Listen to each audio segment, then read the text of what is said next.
গণমাধ্যম সংস্কার কমিশনের প্রধান কামাল আহমেদ বলেছেন, পত্রিকার সার্কুলেশন নিয়ে চরম দুর্নীতি হয়েছে। চলচ্চিত্র ও প্রকাশনা অধিদপ্তরের তথ্য অনুসারে তালিকাভুক্ত পত্রিকার সার্কুলেশন অনুসারে ঢাকা শহরে 1,51,00,000 পত্রিকা বিক্রি হওয়ার কথা, কিন্তু বাস্তবে সংখ্যা 10 লাখও হবে না। সেই হিসেবে 1,41,00,000 পত্রিকা বিক্রির তথ্য একেবারে ভুয়া ও জালিয়াতি।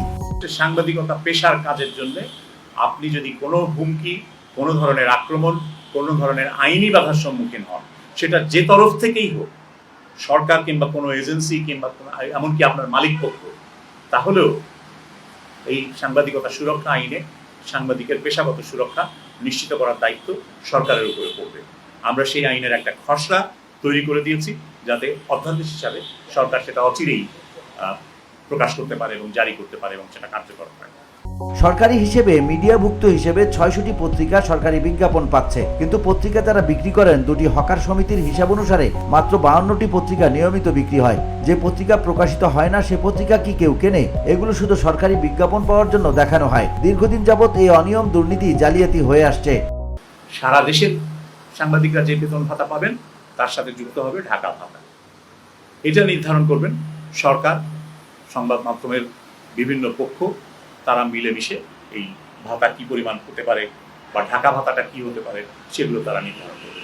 আমরা এটুকু পর্যন্ত বলেছি, বিভিন্ন পদের জন্য বেতনের পার্থক্য কি হবে না হবে সেগুলো ঠিক করার পদ্ধতি এই অংশীজনরা মিলে এবং সরকার মিলে ঠিক করবে।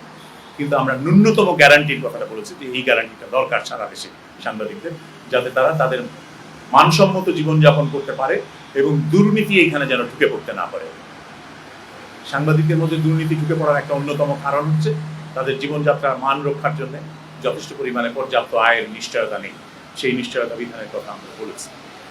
আমরা সাংবাদিকদেরকে বিজ্ঞাপন এজেন্ট হিসাবে, অ্যাডভার্টাইজিং এজেন্ট হিসাবে, যে অ্যাডভার্টাইজমেন্ট কালেক্ট করতে হবে, বিজ্ঞাপন সংগ্রহ করতে হবে, সেই কাজ করতে দেওয়া যাবে না, এই কথা আমরা বলেছি।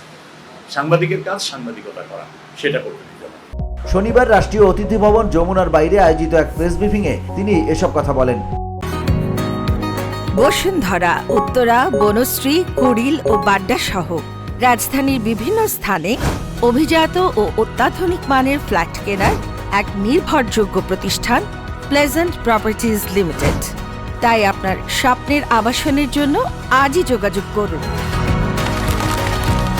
Pleasant properties limited, where destiny matches eventually.